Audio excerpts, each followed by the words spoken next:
जय हिंद साथियों, आशा है कि सभी लोग ठीक होंगे, स्वस्थ होंगे, मस्त होंगे।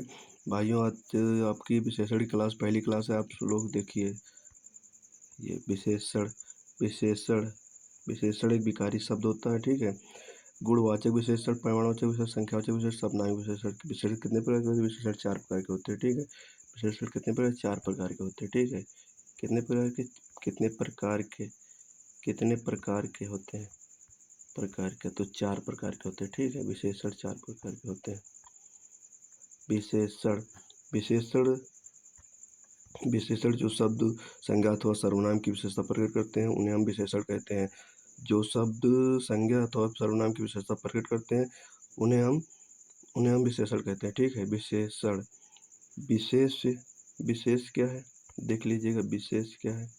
विशेष जिस व्यक्ति अथवा वस्तु की विशेषता प्रकट हो जाती है, उसे हम प्रकट हो जाती है, या फिर जिन संज्ञा सर्वनामों शब्दों के बारे में बात की जाती है, या उन्हें विशेष कहते हैं। विशेष कहते हैं। प्रविशेषण क्या होते हैं? विशेषण की विशेषता बताने वाले शब्दों को प्रविशेषण कहते हैं। किसे कहते हैं? वही शब्द जो विशेषण से पहले प्रयोग होकर के विशेषण पर जोर डालते हैं, वो विशेषण कहलाते हैं, प्रविशेषण कहलाते हैं, ठीक है। विशेषण कितने प्रकार के होते हैं, ये जान लें।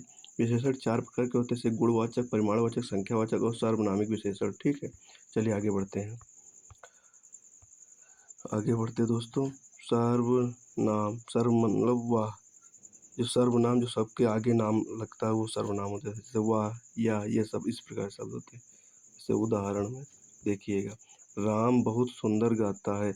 राम संज्ञा हो गई है, बहुत प्रविशेषण हो गया है, गाता क्रिया हो गई है, और विशेषण सुंदर हो गया, सहायक क्रिया है हो गई, ठीक है। ऊंट बहुत ऊंचा है। ऊंट बहुत ऊंचा है। ऊंट एक प्रकार से विशेष हो गया, और बहुत प्रविशेषण हो गया, और ऊंचा विशेषण हो गया, ठीक है। चलिए आगे बढ़ते हैं। स्थान के आधार पर विशेषण 2 प्रकार के होते हैं। स्थान के आधार पर विशेषण 2 प्रकार के होते हैं। उद्देश्य विशेषण होता है, और यदि वाक्य में एक विशेषण विशेष से पहले आ जाए, तो वहाँ पर उद्देश्य विशेषण होता है, ठीक है। जैसे उदाहरण, यह बहुत मीठा सेब है, विशेषण हो गया, विशेष बाद में आता। भैंस मीठा दूध देती है, विशेषण पहले आ गया, विशेष बाद में है, ठीक है। और काला आदमी, विशेषण पहले आ गया और विशेष बाद में है। तो यहाँ पर क्या होगा? यहाँ उद्देश्य विशेषण होगा। क्या होगा? उद्देश्य विशेषण होगा। उद्देश्य विशेषण होगा। चलिए आगे बढ़ते हैं।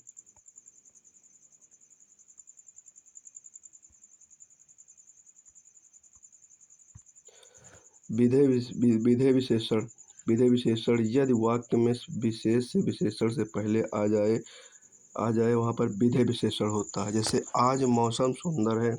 आज मौसम सुंदर है, विशेष पहले आ गया, मौसम पहले आया, सुंदर मतलब यानी वो जो है उसका बाद में आया है विशेषण।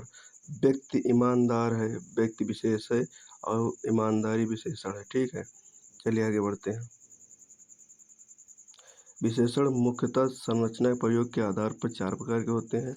गुणवाचक विशेषण, जिन विशेषण शब्दों से संज्ञा अथवा सर्वनाम के गुणों, दोषों, दशा, रंग आदि का बोध होता है, उन्हें हम गुणवाचक विशेषण कहते हैं। जैसे रंग बोधक, गोरा, काला, हरा, पीला, चमकीला, सफेद इत्यादि। हमारी गाय सफेद है, हमारी भैंस काली है, हमारा घोड़ा घोड़ा गंदा है, इस प्रकार से होंगे शब्द। चलिए दोस्तों, आगे आपकी क्लास नेक्स्ट आपकी होगी, तो आपको बताया जाएगा। दोस्तों, आशा है कि आप सभी लोगों को कि ये वीडियो आपको बहुत बहुत अच्छा लगा होगा, और आप सभी लोग ईमानदारी से अपनी पढ़ाई कर रहे होंगे, अपने नोट्स तैयार कर रहे होंगे। अगर आप अपने नोट्स की PDF पाना चाहते हैं, तो आप व्हाट्सएप से ग्रुप से जुड़ जाइए, और उसमें आपके रोज़ का रोज़ आपको PDF पूरी दे दी जाती है। विद हाथ से लिखी हुई नोट्स आपको दे दी जाती है मेरे भाई। इसीलिए अगर आप तो इस चैनल को सब्सक्राइब कर लेना, और लाइक कर लेना दोस्तों, और शेयर कर देना। धन्यवाद दोस्तों।